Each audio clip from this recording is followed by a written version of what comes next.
묵상 기도드림으로 주일 오전 예배 시작하겠습니다.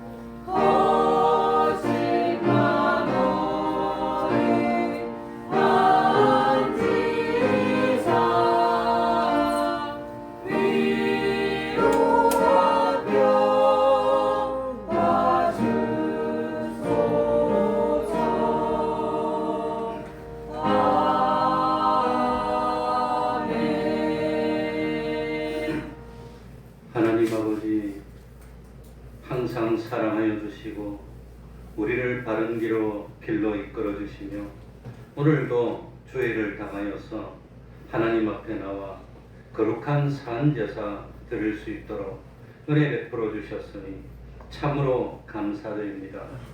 하나님 아버지, 덧없이 지나가는 세상입니다. 잠깐 없어지는 세상입니다. 이 잠깐 사는 세상을 살 동안에 참 하나님을 믿고 바로 살면 영혼을 마련할 수 있고 영원한 생명을 마련할 수 있고 영원히 기쁨과 보람과 행복을 누리는 삶을 살 수도 있고 이 순간으로 지나가는 세상에서 잘못하면 영원한 고통을 당하게 되고 영원한 멸망으로 가야 된다는 사실을 믿을 수 있도록 하여 주시고 깨우칠 수 있도록 하여 주셔서 하나님 아버지, 참 총알처럼 지나가는 이 시간을 헛되이 낭비하지 않도록 하여 주시고 마귀의 유혹에 빠져서 참 한 세월을 호송세월하는 저희들이 되지 않도록 하여 주옵소서.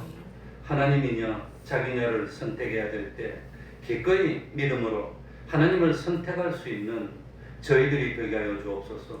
하늘나라냐 보이는 이 세상이냐를 선택해야 될 때 기꺼이 하늘나라를 선택할 수 있는 그런 믿음 허락하여 주옵소서.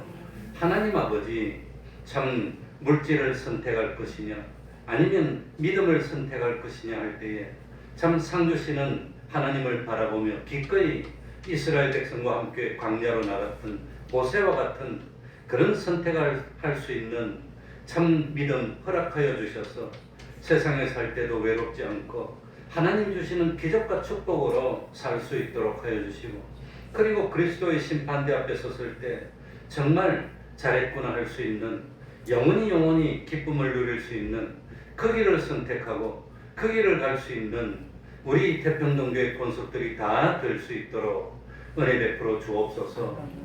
아무쪼록 믿음이 없어 허탄한 인생을 마치고 후회와 눈물로 참 마지막을 장식하는 저희들이 되지 않도록 하여 주시고, 참 나이가 들수록 하나님 앞에 갈 때가 가까워질수록 기쁘고 보람을 누릴 수 있는 그런 삶을 사는 우리 태평동교회 권속들이 다 될 수 있도록 은혜 베풀어 주옵소서. 주님의 이름으로 모인 곳마다 하나님의 은총이 함께하여 주시기를 바라며 예수님 이름으로 기도하옵나이다. 아멘. 다 같이 자리에서 일어나셔서 찬송가 96장입니다.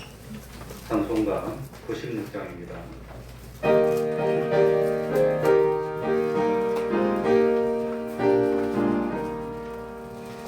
세상이 깜깜하여서 참 빛이 없었더니 그는 나는 영광 나타나 온 세계에 빛이 없네.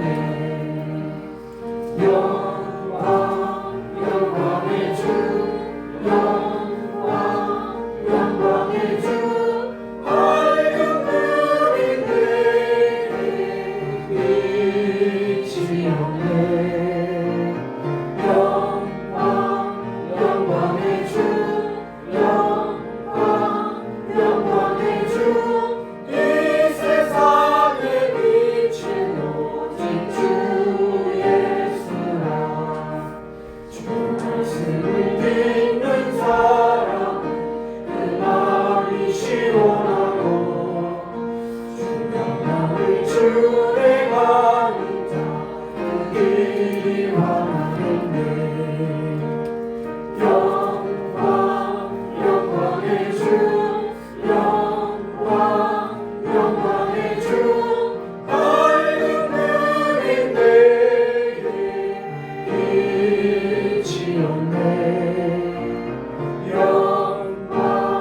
영광의 주, 영광의 주, 이 세상에 비친 오직 주 예수라. 죄 가운데 사는 사람은 그 눈이 어두워도 그 죄악을 씻는 날에는 그 눈이 밝아지네. 영광의 주, 영광의 주, 밝은 별이 내게 빛이 없네. 영광의 주, 영광의 주, 이 세상에 빛이 오직 주 예수라. 사도신경으로 신앙 고백하겠습니다.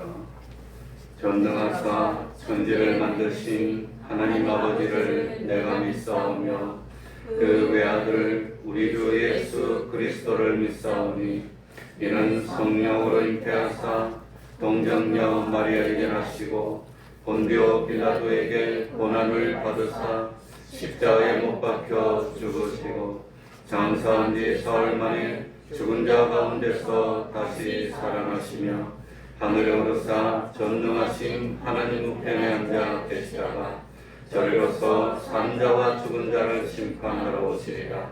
성령을 믿사오며 거룩한 공회와 성도가 서로 교통하는 것과 죄를 사하여 주시는 것과 몸이 다시 사는 것과 영원히 사는 것을 믿사옵나이다. 아멘. 자리에 앉으셔서 찬송가 327장입니다.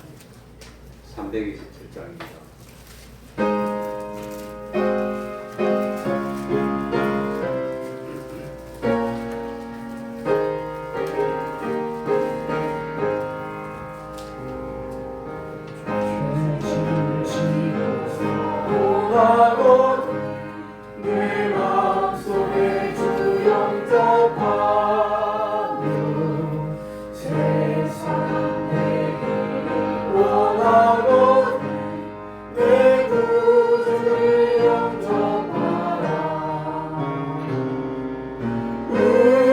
의심을 다 버리고 구주를 영접하라.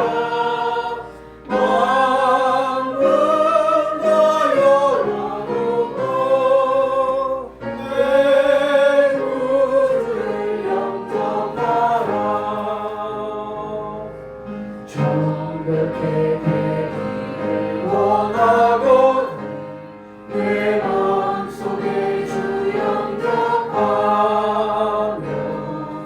생명 수마시길 원하고 내 구주를 영접하라. 의심을 다 버리고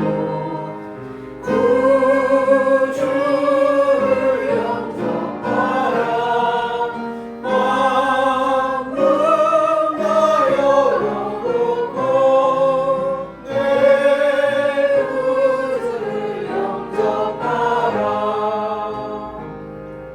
진실한 친구를 원하고 내 마음속에 주 영접하며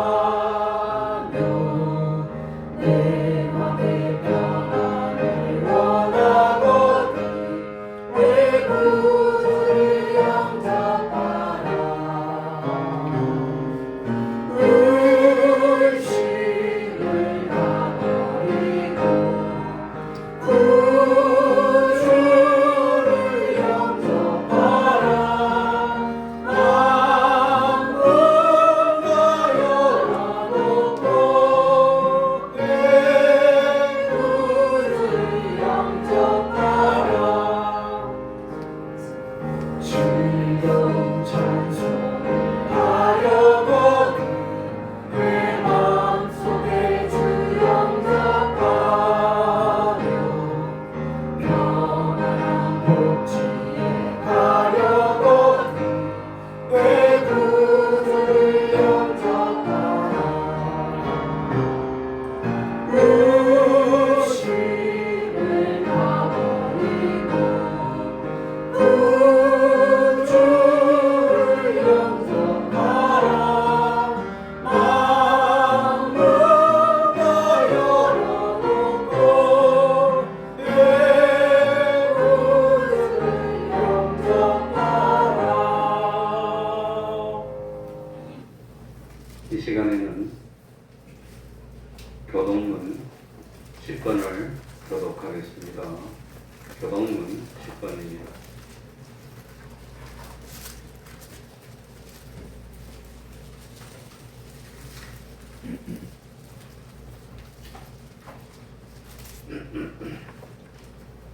교독하겠습니다.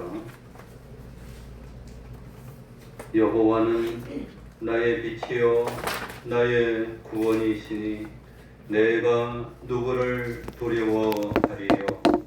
여호와는 내 생명의 능력이시니 내가 누구를 무서워하리요. 나의 대적 나의 원수된 행악자가 내 살을 먹으려고 내게로 왔다가 실족하여 넘어졌도다. 군대가 나를 대적하여 진칠지라도 내 마음이 두렵지 아니하며 전쟁이 일어나 나를 시려할지라도 내가 오히려 반면하리로다. 내가 여호와께 청하였던 한 가지 일 곧 그것을 구하리니 곧 나로 내 생전에 여호와의 집에 거하여 여호와의 아름다움을 방문하며 그 전에서 사모하게 하실 것이다. 여호와께서 환난 날에 그 초막 속에 비밀이 지키시고 그 장막 은밀한 곳에 나를 숨기시며 바위 위에 높이 두시리로다. 이제 내 머리가 나를 두른 내 원수 위에 들리리니 내가 그 장막에서 즐거운 제사를 드리겠고 노래하여 여호와를 찬송하리로다. 아멘. 이제 성가대 찬양이 있겠습니다.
모인 우리 사랑받는 주의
최정관 집사님 예배를 위해서 기도해 주시겠습니다.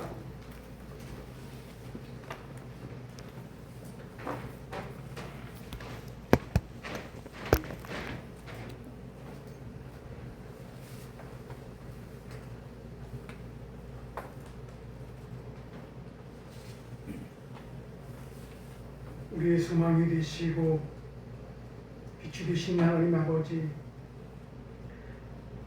새로운 계절을 허락하시고 3월 둘째 주일 거룩한 날에 저희들을 예배의 자리에 불러주심에 감사와 찬양을 올려드립니다. 분주한 삶 속에서도 주일을 구별하여 하나님 앞에 예배하게 하시니 참으로 감사드립니다. 겨울이 지나 따뜻한 봄을 맞이하듯 우리 마음도 새롭게 하셔서 하나님을 향한 믿음이 더욱 자라나게 하옵소서. 지난 한 주간의 삶을 돌아보며 우리 연약함과 부족함을 고백합니다.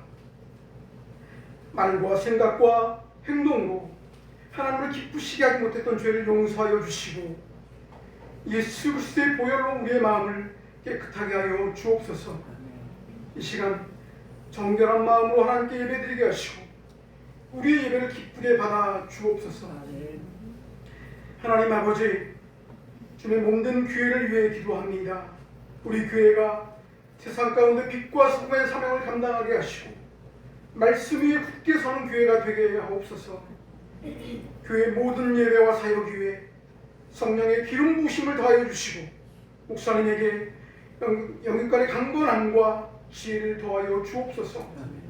모든 직분자들에게 충성과 헌신의 마음을 주셔서 서로 사랑하며 하나 되어 하나님 나라를 이루어가는 교회가 되게 하옵소서. 교회 곳곳에서 보이지 않는 자리에 헌신하며 섬기는 성도들을 기억하여 주옵소서. 주방에서 또 안내와 봉사의 자리에서 여러 모양으로 교회를 섬기는 손길들을 하나님 기억하여 주시고 하늘의 위로와 은혜로 채워주시옵소서. 사람의 눈에는 드러나지 않을지라도 하나님께서 기뻐 받으시는 귀한 섬김이 되게 하시고 그 헌신 위에 기쁨과 감사가 넘치게 하여 주옵소서. 또한 우리 교회에 속한 모든 가정들을 기억하여 주옵소서. 성도들의 삶의 자리마다 하나님의 평강과 은혜가 함께하게 하시고 기쁠 때나 어려울 때 하나님을 의지하는 믿음의 가정들이 되게 하옵소서. 병상에 있는 성도들에게는 치유의 은혜를 허락하여 주시고 마음이 지치고 낙심한 성도들에게는 위로와 세임을 더하여 주시옵소서. 특별히 우리 자녀들을 위해 기도합니다. 다음 세대가 하나님을 떠나지 않고 믿음 가운데 자라나게 하시며 세상의 가치보다 하나님의 말씀을 붙들고 살아가는 지혜로운 삶을 살게 하여 주시옵소서. 새학기를 시작한 자녀들에게 지혜와 건강을 주시고 학업과 삶의 모든 자리에서 하나님께서 함께하여 주옵소서. 우리 부모들이 먼저 믿음의 본이 되어 자녀들에게 신앙을 잘 전하는 가정들이 되게 하옵소서. 오늘 드려지는 예배 가운데 성령으로 함께하여 주옵소서. 찬양 가운데 임재하여 주시고 말씀을 전하시는 목사님께 성령의 능력을 더하셔서 선포되는 말씀이 우리 심령을 새롭게 하고 삶을 변화시키는 생명의 말씀이 되게 하옵소서. 하나님께 찬양을 올려드리는 성가대를 축복하여 주옵소서.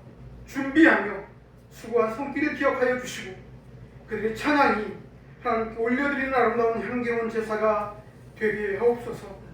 성가대의 찬양을 통해 우리의 마음이 열리고 하나님께 더 가까이 나아가게 하여 주옵소서. 이 시간 드려진 이 모든 예배를 통하여 하나님이 홀로 영광 받으시기를 원하오며 우리를 구원하신 예수 그리스도의 이름으로 기도드리옵나이다.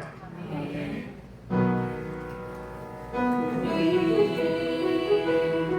함께 기도해 주 앞에 나와 무릎 꿇고 베푸시는 주 하늘을 향해 두 손 들고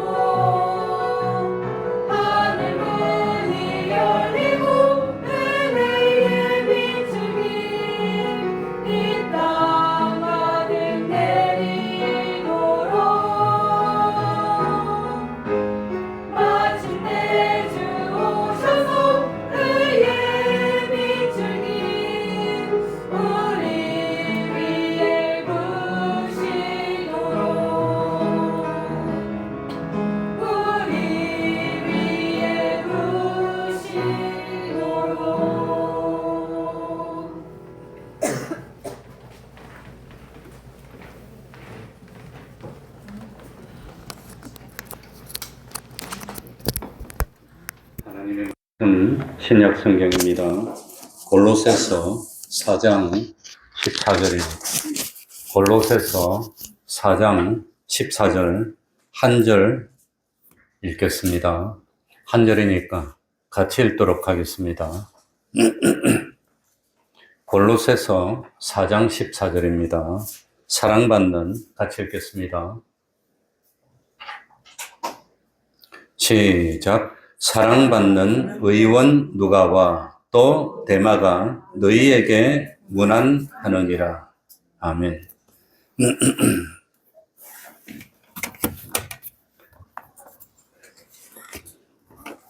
예수 그리스도의 생애에 대해서 기록한 성경을 복음서라고 합니다.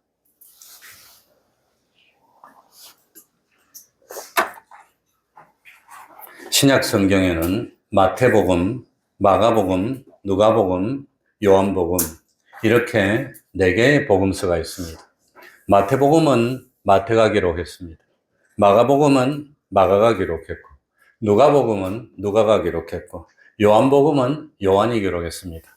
이 4사람의 성경 기자 가운데 제일 독특한 사람이 누구일까요? 다른 성경 기자들과는 공통점이 없는 그런 사람이 누구일까요? 좀 있으면 나옵니다. 누구인지 차츰 들어보시면 알게 됩니다. 마태는 마태복음을 기록하면서 유대의 성도들을 대상으로 복음서를 기록했습니다. 마태는 유대인들의 왕이 되시며 또 구세주이신 예수님에 대해서 기록을 합니다. 마가는 예수 그리스도가 어떤 분인가 하는 질문에 대한 답변으로 복음서를 기록했습니다. 누가는 이 땅에서 교회의 역사가 어떻게 이루어졌느냐, 그래서 참 이 복음의 역사가 땅끝까지 퍼지는 거기에 중점을 두고 기록했는데, 특별히 이 땅에서 어려운 사람들, 예를 들어서 그 당시에 인정받지 못했던 사마리아 사람들, 가난한 사람들, 이런 사람들에게 복음이 전파되는 것에 초점을 뒀습니다. 요한복음은 이거 마태, 마가, 누가복음과는 다르게 예수 그리스도의 선제설 같은 신학적으로 어려운 문제들을 아주 잘 다루고 있습니다. 그래서 이 요한복음은 복음서 중에 제일 어렵고, 마태, 마가, 누가는 관점이 같다고 그래서 공관복음이고, 요한복음은 따로 되어 있습니다. 마태는 예수님의 12제자 중에 한 사람이었습니다. 마태의 다른 이름이 무엇이었지요? 레위였습니다. 그 이유는 예수님께서 가버나움에서 세리를 제자로 삼았는데 그 세리의 이름이 마태복음에는 마태로 나옵니다. 마가복음, 누가복음에는 레위로 되어 있습니다. 그런데 예수님의 12제자 가운데 세리했던 사람은 누굽니까? 몇 명입니까? 한 명입니다. 그러니까 마태하고 레위하고 같은 인물이라고 하는 겁니다. 그리고 레위는 원래부터 가지고 있던 이름이고, 예수를 믿고 난 뒤에 마태라는 이름을 예수님이 주지 않았을까 하고 추측을 하는 겁니다. 그래서 마태는 여호와의 선물이라는 뜻입니다. 그리고 레위, 마태의 아버지 이름이 알페오였습니다. 그러니까 이 참 뭡니까? 이 알페오는 야고보의 아버지 알페오와는 다른 인물입니다. 그리고 마가복음을 기록한 기자는 마가입니다. 마가의 다른 이름은 뭐지요? 요한 마가라고 불렀습니다. 이 마가는 유명한 누구의 조카지요? 바나바의 조카입니다. 이 마가는 예루살렘에 살던 마리아의 아들이고 베드로를 수행했습니다. 마가의 집은 초대 예루살렘 교회 성도들에게는 굉장히 중요한 장소였고, 베드로가 감옥에서 하나님의 은혜로 기적으로 감옥에서 죽지 않고 나왔을 때 제일 먼저 찾아간 곳이 어디지요? 마가의 다락방이었다고 하는 겁니다. 마가의 집입니다. 그러니까 마가는 이거 참 그리스도인들이 모이던 장소고, 예수님의 12제자들이 모이던 장소고, 예수님이 바로 이 마가의 다락방에서 성만찬을 만들었습니다. 오순절 성령 강림도 바로 이 마가의 다락방에서 일어났다고 보통 여기고 있습니다. 그리고 이 마가 때문에 바나바와 바울이 서로 격렬하게 싸워서 갈라지게 되었던 바로 그 마가입니다. 그리고 베드로는 이 마가를 내 아들 마가라고 부를 정도로 아꼈습니다. 그러니까 사도 바울은 마가를 버렸는데 베드로, 12제자의 어떤 이들은 베드로는 마가를 아들로 삼았다고 하는 겁니다. 그리고 하나님은 이 마가를 인정해서 마가복음을 기록한 겁니다. 사도 바울이 버렸던, 쓸데없다고 버렸던 마가인데 하나님은 들어서시고 마가복음을 기록했다고 하는 겁니다. 그러니까 마지막에 사도 바울도 회개하고 마가를 나에게 유익된 자라고 고백을 합니다. 요한복음은 예수님의 12제자 중에 한 사람인 사도 요한에 의해서 기록이 됩니다. 사도 요한은 세베대의 아들이고 또 야고보의 동생입니다.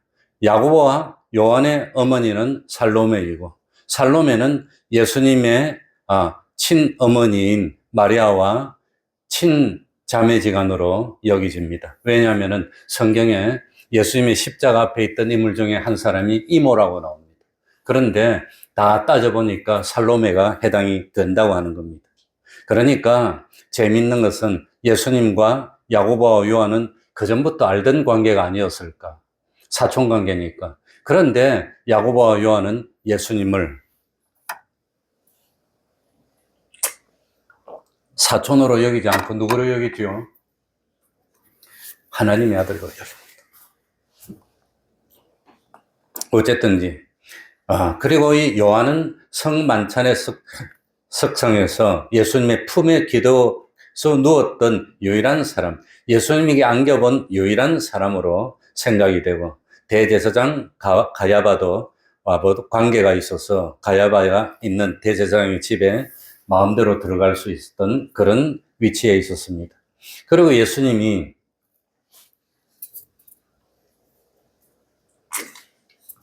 십자가에 매달렸을 때 그때 이모가 되는 예수님의 친어머니 마리아와 같이 있었는데 예수님이 그 마리아를 보고 너의 어머니라고 정해줍니다. 그래서 참 자기 어머니로 모시게 됐습니다.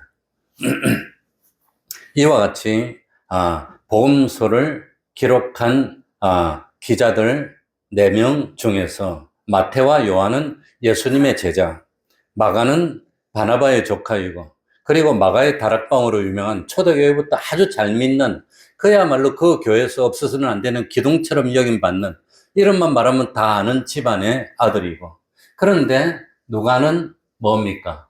12제자 중에 한 명일까요? 아닐까요? 아닙니다. 이 누가는 이스라엘 사람도 아닙니다.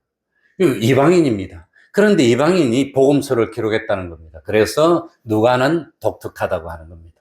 세상에 이방 사람이 성경을 기록했다니 참 그게 누가라고 하는 겁니다.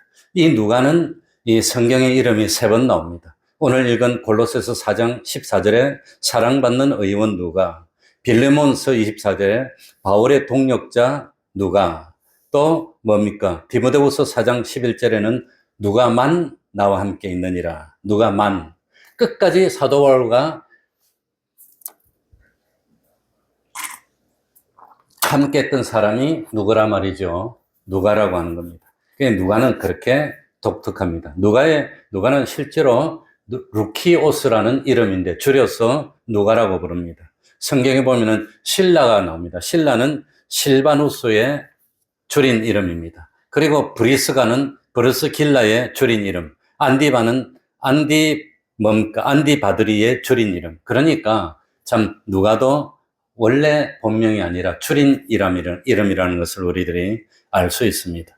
본래 이 누가는 예수님의 사도도 아니고 유대인도 아니고 먼 소아시아 지방에 있는 수리아 지방에 살고 있던 이방 사람인데 그런데 예수를 믿게 됐다고 하는 겁니다. 그리고 복음을 기록했습니다.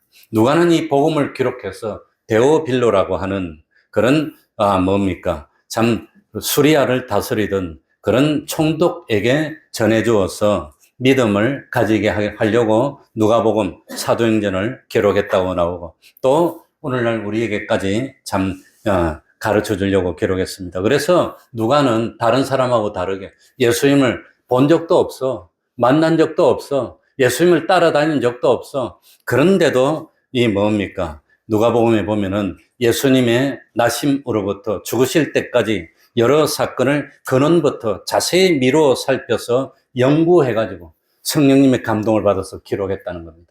그런데 예수님이 태어나는 데 대해서, 예수님의 십자가에 대해서 아주 자세하게 기록합니다. 얼마나 연구를 많이 했나 사는 사실을 알 수가 있습니다.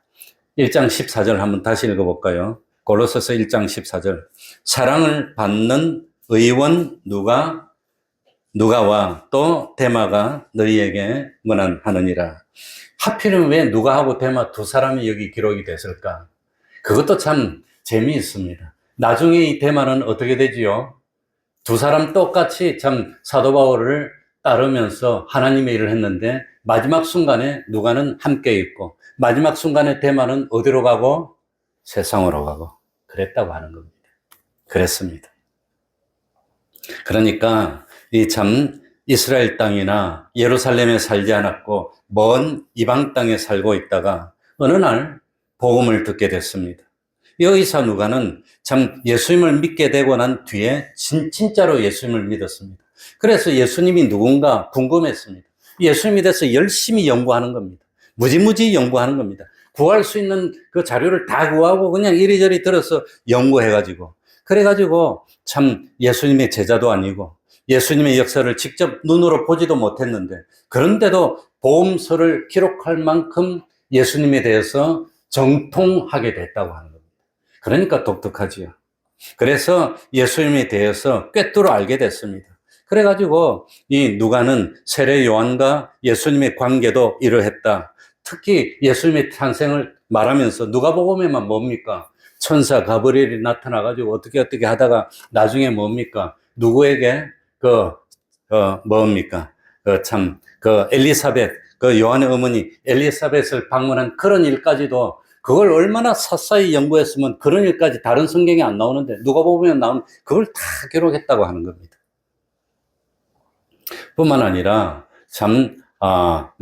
누가는 예수님이 성천하시고 난 뒤에 예루살렘에서 유다에서 땅끝까지 이 복음이 퍼져나가는 그걸 갖다가 다 기록한 사람이 누가라고 하는 겁니다.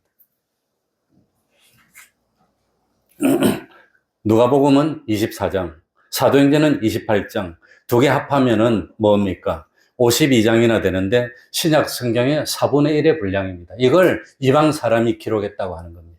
하나님의 감동을 받아서. 그러니까 누가는 이방인인데 정말로 믿음을 가진 사람이었다고 하는 겁니다. 그 누가의 별명이 오늘 뭐라고 나오지요? 사랑받는 누구? 직업이 뭐로 나오지요? 의사. 의사를 그만두고 주님을 따랐다고 하는 겁니다. 근데 지금은 대한민국에서 의사가 대단하지만 러시아에서는 의사가 먹고 살기 힘든답니다. 그래가지고 의사하다가 집어치고 한국에 오는 사람이 수두룩합니다. 이스라엘 그 당시는 잘 모르겠습니다. 그런데 오늘 읽은 성경이 제목이 뭐지요? 골로새서입니다. 골로새 교회는 사도 바울이 직접 개척한 교회가 아닙니다. 그런데도 골로새 교인들에게 이 편지를 보내면서 사도 바울이 이 누가를 소개하면서 사랑받는 의원 누가라고 한 것 보면은 누가가 사도 바울과 같이 다니면서 유명해졌다는 겁니다. 그래가지고 사도 바울이 직접 개척한 교회도 아닌데 누가 이름만 말해도 저 사람은 좋은 사람, 바나바처럼 정말로 잘 믿는 사람, 그런 인식이 다 퍼질 만큼 누가는 인정받았던 그런 사람이었다고 하는 겁니다. 그리고 의사 누가는 시리아의 총독이었던 데오빌로하고 아주 가까운 사이입니다. 그러니까 이건 이 총독하고 가까울 만큼 지위도 높고 유명하고 의사로서 돈도 잘 벌고 그렇게 편하게 살 수 있는데도 불구하고 어떻게 했단 말입니까? 다 버리고 누구를 따랐어요? 바울을 따랐다고 하는 겁니다. 끝까지. 그래가지고 마지막에는 누구만 옆에 있어? 다른 사람 다 떠나고 누가만 있어 할 만큼 신앙을 끝까지 지켰습니다.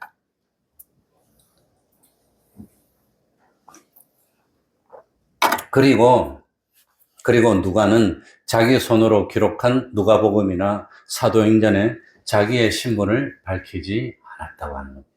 누구는 자기의 신분을 밝혔지요? 성경을 기록하면서 누구? 바울은 밝혔어요. 예수 그리스도의 사도된 바울은 이런데 이 다른 바울은 일부러 그걸 밝혀야 될 필요가 있으니까 밝힌 거고 다른 사도들은 다 겸손해서 자기가 적은 이 복음서에 뭡니까? 다른 사람 신라라든지 다른 사람 이름을 다 기록해 주는데 자기 이름은 안 밝힙니다. 안 나옵니다. 그만큼 이 참 겸손했다고 하는 겁니다. 그리고 특별히 이 시리아의 총독이었던 데오빌로와 가까운 사이였기 때문에 또 의사였기 때문에 이 참 뭡니까? 돈 잘 벌고 편하게 살 수 있었는데도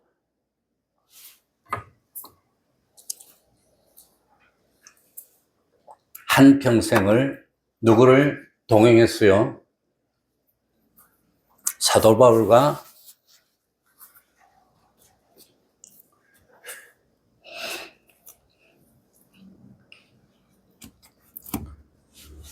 동행하고 그리고 참 수고하고 희생했고 끝까지 신앙을 지켰던 사람이 누가니까 누가는 정말로 믿었을까요? 믿는 흉내만 냈을까요? 정말 믿지 않으면 이렇게 할 수가 없다고 하는 겁니다. 오늘 그냥 제가 그냥 왜 이런지 그냥 그리고 누가는 특별히 예수님이 태어났을 때 예수님을 뭡니까? 예수님을 보러 누가 찾아온 걸 기록합니까? 목동들. 그러니까 아주 어려운 사람들. 목동들은 제일 천한 사람들. 그리고 뭡니까? 이 참 목동들이 찾아오고. 그 다음에 성전에서 한평생 경건하게 생활했는데 이름도 없고 삐도 없고 알아주지도 않았던 누구? 시몬이나. 그리고 뭡니까? 과부가 된 지 84년이나 됐지만 아무도 알아주지 않았던 안나 같은 사람들이 정말로 신앙을 지켰던 사람들의 모습을 다 소개를 하고 있습니다. 그런데 누가가 그런 신앙을 가졌다고 하는 겁니다. 그게 누가입니다. 그래서 누가는 정말로 하나님을 믿었고 또 겸손했던 사람이었다고 하고 그리고 헌신하고 희생했다고 하는 겁니다. 그리고 두 번째로 우리 빌레몬서 24장으로 한번 가봅시다. 빌레몬서 24절. 오른쪽으로 쭉 가가지고 351쪽에 빌레몬서가 나옵니다. 빌레몬서 24절에 또 누가의 이름이 나옵니다. 근데 누가의 이름이 나오는데 꼭 데마하고 같이 나옵니다.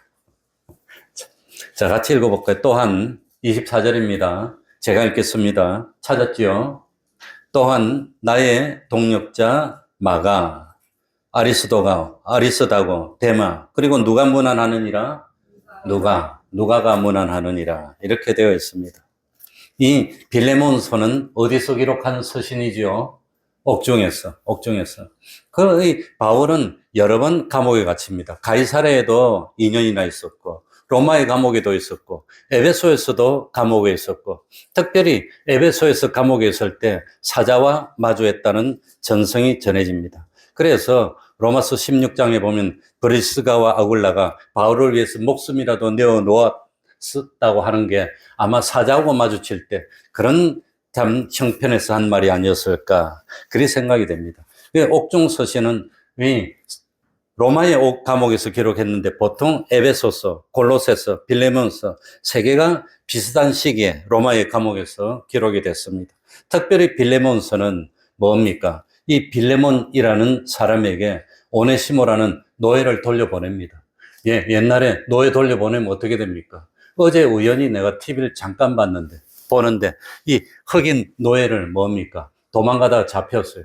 그래가지고 도망가다 잡혔는데 어떻게 큰 사냥개를 풀어가지고 그거 뜯어 죽이는 그런 내용이 나오더라고요.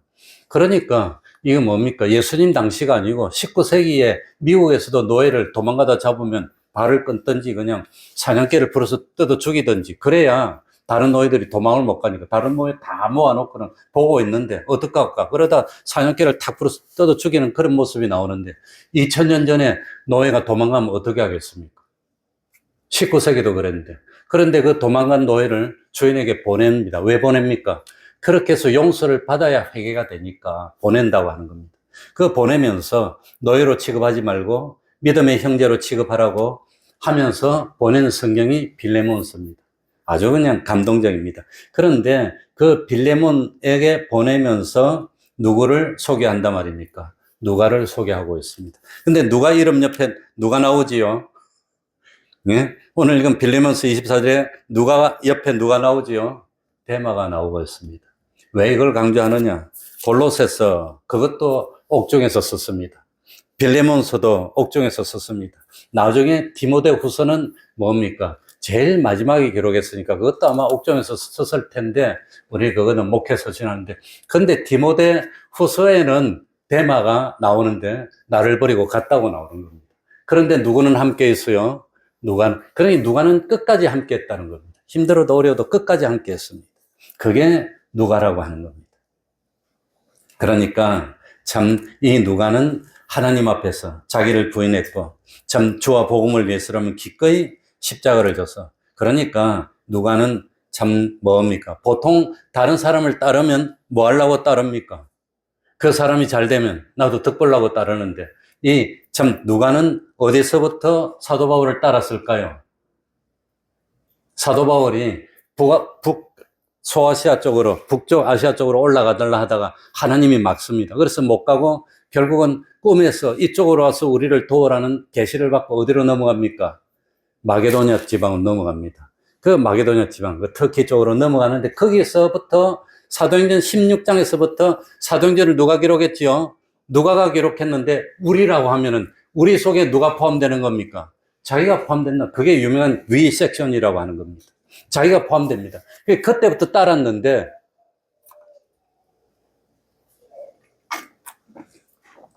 그때부터 사도 바울이 감옥에 갇히는 겁니다. 빌립보서 감옥에 갇혔잖아요. 그리고 감옥에 갇히고 어려울 때 끝까지 참 헌신적으로 따랐던 사람이 누가라고 하는 겁니다. 그러니까 이 참 누가는 사도 바울이 로마의 감옥에 있을 때도 함께하고 빌립보 감옥에 있을 때도 함께하고 배를 타고 로마로 갈 때도 함께하고 마지막에 죽을 때까지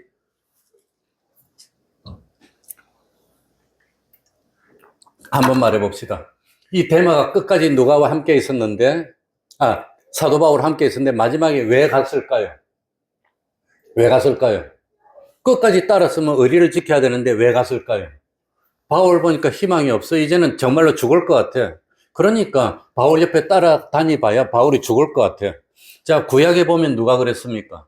엘리야를 따르던 엘리사. 엘리야는 이제 죽어서 하나님이 불러갈 것 같아. 그러니까 선지 생도들이 고만 따르라. 가봐야 갈 건데 죽을 건데 왜 따르냐?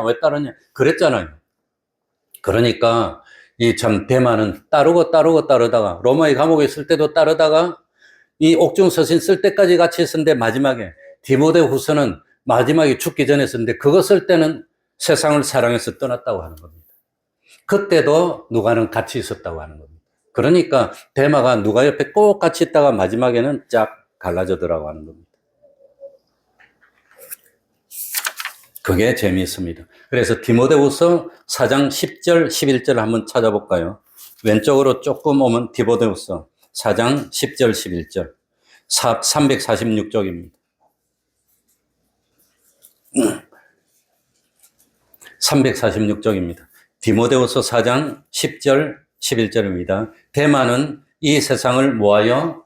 사랑하여 나를 뭐하고? 버리고 데살로니가로 갔고 그레스게는 갈라디아로 디도는 달마디아로 갔고 누구만 나와 함께 있느니라? 누가만 나와 함께 있느니라. 그러면서 마지막으로 내가 올 때에 누구를 데리고 오라? 자기가 옛날에 버렸던 누구? 마가를 데리고 오라. 저가 나의 일에 유익하니라. 이렇게 기록되고 있어요. 그러니까 마지막에는 사도 바울이 희망이 없는 겁니다. 이제는 사형당할 것 같아요. 그러니까 사형장에 나도 가봤는데 그때 다 떠나고 다 버리고 갔는데 그 다른 사람은 버리고 간 건 아닙니다. 사도 바울이 필요해서 보냈습니다. 보냈는데 누가는 끝까지 남아서 함께 했다고 하는 겁니다. 그만큼 누가는 참 사도 바울과 함께 했던 도와주면서 하나님의 일에 쓰임받았던 사람이었습니다. 그러니까 의사로서 또 수리아 총독의 데오빌로에 참 가까운 사람으로서 이 편안한 삶을 살고 안락한 삶을 살고 부유한 삶을 살 수 있는 형편이었음에도 불구하고 참 고생하는 사도 바울을 따라가지고 감옥에 있을 때 같이 감옥에 있는 겁니다. 로마의 감옥에 있을 때 같이 감옥에 있는 겁니다. 왜 그랬을까요? 그러니까 제가 생각해 보니까 이 누가는 정말 하나님을 믿었어. 하나님에게 인정받았고 이방 사람이었지만 복음서를 기록하고, 그리고 이 신약 성경에 뭡니까? 복음이 전파되는 과정을 다 기록했던 유일한 사람이 누가였다고 하는 겁니다. 그러니까 참 이 성경을 기록한 거 보면 최고의 영광을 누리는 자리에 예수님의 제자만 있는 거, 이스라엘 사람만 있는 게 아니라 누구도 있었습니다. 이방 사람이 있었다는 겁니다. 이방 사람. 그러니까 제가 이렇게 참 오늘 감동받는 거 보니까, 야, 누가는 정말 믿었구나. 말로만 믿고 뭐 모양으로만 믿은 것이 아니라 진짜로 믿어서 마지막까지 함께했고, 누가의 마지막은 어떻게 됐나? 전성이 여러 가지가 있습니다. 그래서 어떤 전성이냐면은 사도 바울의 영향을 받아서 일생 동안 결혼도 하지 않고 보험에 헌신하다가 순교했다는 그런 내용도 있고, 아니면 다른 장소에 가서 늦게까지 참 헌신했다는 그런 내용도 있습니다. 그러니까 이 누가는 성경에 보면은 선지자의 이름으로 선지자를 영접한 자는 누구의 상?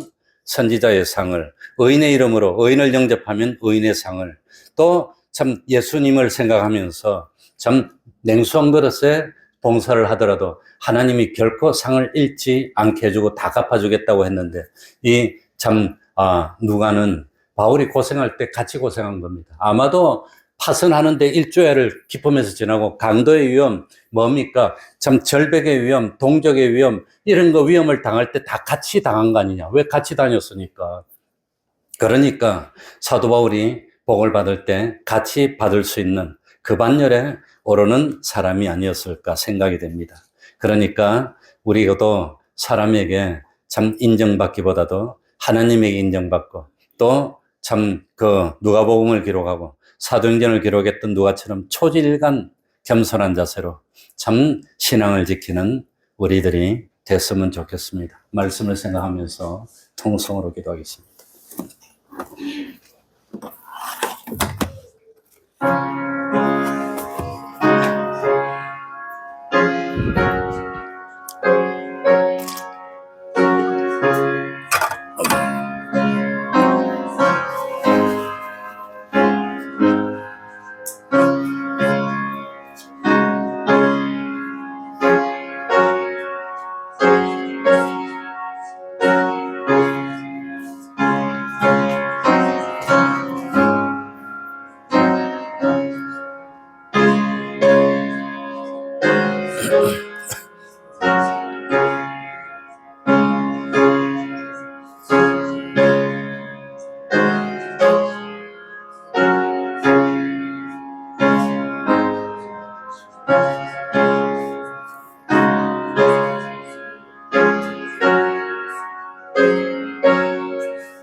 찬송 올리겠습니다. 찬송가 449장입니다.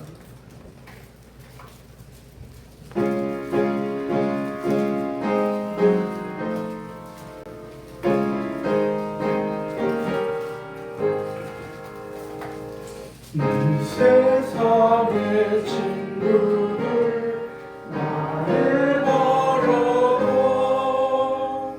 나를 사랑하는 이 예수님의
1절 찬송하면서 하나님께 헌금 드리겠습니다.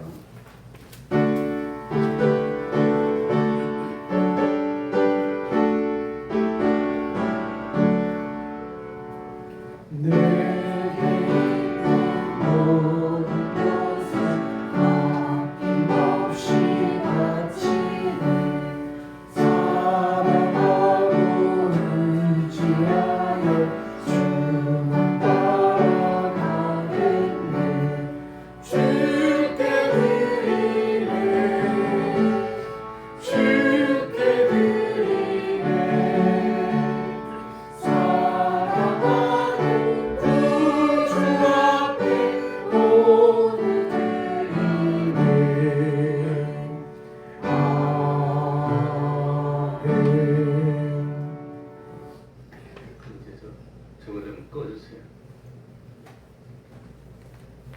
혹시 뭐 다른 사람들은 불편할 것 같아서. 예, 하나님의 섭리에 순종케 하시니 감사합니다. 하나님의 은혜를 바라보며 감사를